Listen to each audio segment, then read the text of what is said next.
use the video tonight to do a little bit of live reflection. I've talked about it in other videos over the last couple weeks. I've started to, the phrase I keep using is get more external, trying to, not just sit with my own thoughts and make videos and theorize and hypothesize about different things and kind of talk to the same people about it, but trying to learn more externally, get more inputs. So one of the main ways in which I've done that is through social media. I've talked about it. There's a lot of things I don't love about social media, but one of the positives is it's such a quick and easy way to scale, learning and getting external input. So I've been on Twitter, I've been on Facebook, and I've been sharing some of the thoughts and views that I have, some of the concepts, that I've been thinking through.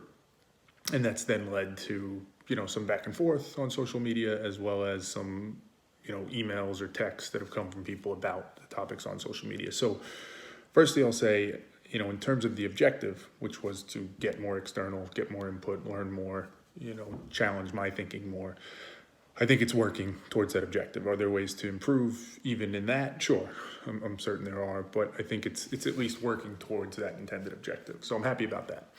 I'm happy that I've gotten more input and I've got challenged on some things. So definitely happy in that regard. I also think exercising the different muscles. So typically it's speaking in videos or to people. I spend a lot of time talking to my brother about these concepts, but writing it in different forms forces you to, it's a different perspective, makes you think about it in a different way. On Twitter, obviously, it's very short form, kind of quick nuggets, or perhaps just, a response to a tweet and maybe a little bit of back and forth, versus a Facebook where it's a little bit more long form. But again, still the back and forth on comments. So those types of writing it in those different forms, I think has made me look at my thoughts and explore them and think about them in different ways. And it's also just given me another chance to reflect on them and think about, the views that I do have, the things that I think are most important. So I think that's been another positive of the experience for sure, and something that I want to continue to do. The last positive I'll say for this, and then kind of transition into where I really want to focus is where I'd like to get better, the things I think I can improve on, is it's forced me to be uncomfortable. Posting on social media isn't something that I've done a lot of at all. So I'm not particularly good at it. It's something that I'm learning. So right off the bat, there's that learning mindset, and you kind of humble yourself to say, I don't really know how to do this. And you make mistakes, and you make a Facebook post that's way too long, those types of things. But also just the action of posting is something that's uncomfortable for me, and I'll get into that a little bit more. But again, it's not natural. It almost by definition inherently assumes some knowledge that you feel like you have that others don't, that you're gracing them with and you're sharing. And it just makes you vulnerable to an extent. It puts thoughts that are very easy to put on video or talk to somebody that you're very familiar with, putting them out there to be interpreted however they may be, to be read by whoever it may be, and having differing views on it. It's a vulnerable place to be. So I say that as a good thing, because to do this in any effective way, if the thought is, there's something to thinking better and it's something that I want to try and scale and I think it would benefit society in some way, well, you have to put it out there, and you're going to have to go through that process of people ripping it down, tearing it apart, giving you their feedback. That's part of the process. So you have to embrace that, and it's going to be uncomfortable, much like everything else we talk about that's uncomfortable, and it requires mental toughness to be more reflective, to work out more, to whatever it is. Getting over that initial hurdle takes mental toughness, and this is exercising that for me, so I'm happy about that. In terms of the things that I think I need to work on, or the things that I, hopefully the way I always say it is, 6 months or a year from now, I'll look back on and be like, oh man, that's cringeworthy. The one I already started to touch on, I've said this before, I am a recovering people pleaser. I've spent much of my life thinking about the perception of me and the optics of the actions I take, the things I say, the way I interact with people. That's always been a major focus for me. And frankly, I've tried to control that as best I can. I've been very reserved. I've been very thoughtful. At times I've been a chameleon, telling people what they want to hear, all towards the end of, it's important that people have a positive image of me. There's some benefits to that for sure. It minimizes friction. Maybe it gets you more opportunities in life, maybe more friends, less stress in some regards. But in many ways, it leaves you in a cocoon, in a bubble that you're trying to be protected by. You don't venture out. You don't put your neck out. You don't take chances. You don't try and grow as much because your objective is protect the identity, protect the image. So doing this, putting the thoughts out there, something that means a lot to me too, something that I spend a lot of time on. So it's not just, random thoughts about sports or something like that, which who cares? These are things that are deeply tied to my identity. I believe a lot in these things, and I've spent a lot of time on them. Putting those things out there and having people respond to them in different ways and losing control, frankly, over it. And inevitably having some people that are going to disagree and think that I'm thinking of it wrong, or that there's a better way to be thinking about it, or worse yet, that it's just not all that interesting or useful. If I'm being super candid, those thoughts instinctually are terrifying to me. I've genuinely lost some sleep over social media posts that I've made because it's just so unnatural for me. And, as I said just a bit ago, like there's some positives in that. You have to work through this. So I'm trying to look at it glass half full, but it's still there a lot. I'm very aware of it. And it's probably still limiting me somewhat from taking the full leap. I'm still hesitant. I'm still a little cautious. I'm still trying to bide my time and say like, well, I want to get my thoughts a little bit more developed. I want to do more of these videos. I'm probably making some excuses in that. And I think along with that, because it's so core to my identity, I'm still getting emotional, irrational, whatever you want to call it, reactions to some of it, right? There's been certain feedback that I've gotten which still elicits that view, whether it be particularly like targeted and critical of the writing or the concepts themselves.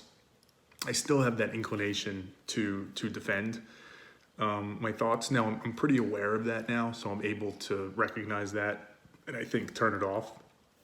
But as I think about feelings I've had, responses I've made, conversations I've had, I still do think I have a little ways to go in terms of truly embracing the concepts I talk about, truly putting things out there and saying, hey, I want your feedback. I want to learn. You have a different view? Awesome. Tell me it. I want to see. Maybe I'm not thinking of this right. I still find myself, despite my best efforts, internally and externally, defending what I think too much. Now, I don't think I'm doing it like blatantly. I don't think I'm doing it egregiously or anything like that, but I feel it. I just feel it in me that my inclination is still to defend. And again, it's a journey, and I think this is part of the process to help work through that. You have to build that skill, and it takes mental toughness, and it takes humility, and it takes empathy, and it takes logic. It takes all those things, but it takes time to really fully embrace it, I think. So it's still a path that I think I'm trying to work my way through. The path of getting feedback from somebody and genuinely saying like, oh, let's think about this. There might be something to it. So I think that's an area where I'd like to improve as well. And the other piece I'd say is I'm still very cognizant of, I guess this ties to the first point a little bit, but I'll put a little different flavor on it. I don't know how to say it. I'll say the optics of it again, but I mean it in a different way in that if I make a post, is it left leaning politically? Is it right leaning? Because I need to balance that. If I tweet at somebody on Twitter with a question and it's a black liberal woman, I'm very thoughtful to say, well, the next one should be towards a white conservative man, so people understand. Like I'm not biased in this. I'm not taking a side. And there's probably value in that, of being aware of that, because if there is a bias that I do have and I find myself just tweeting at certain people, I want to be aware of that. But there's a superficiality to it, which in theory shouldn't be the focus, or at least as much of the focus.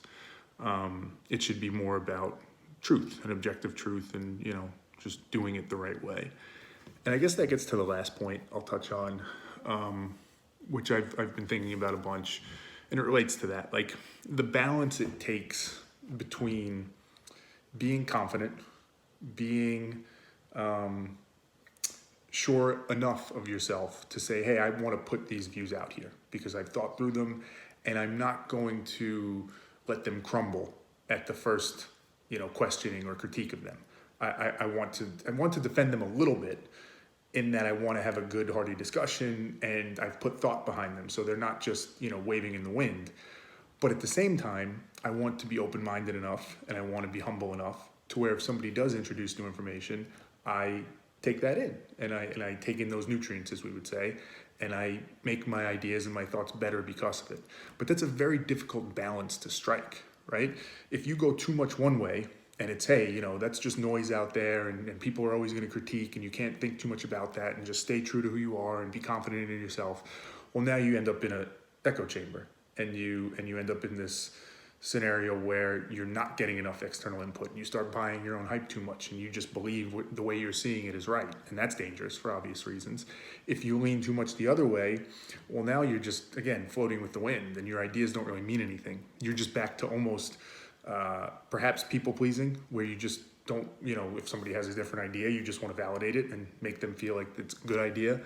And you don't learn from it ultimately, because you're just having certainty in another way. Now you're just certain that whatever anybody else says is true and valid.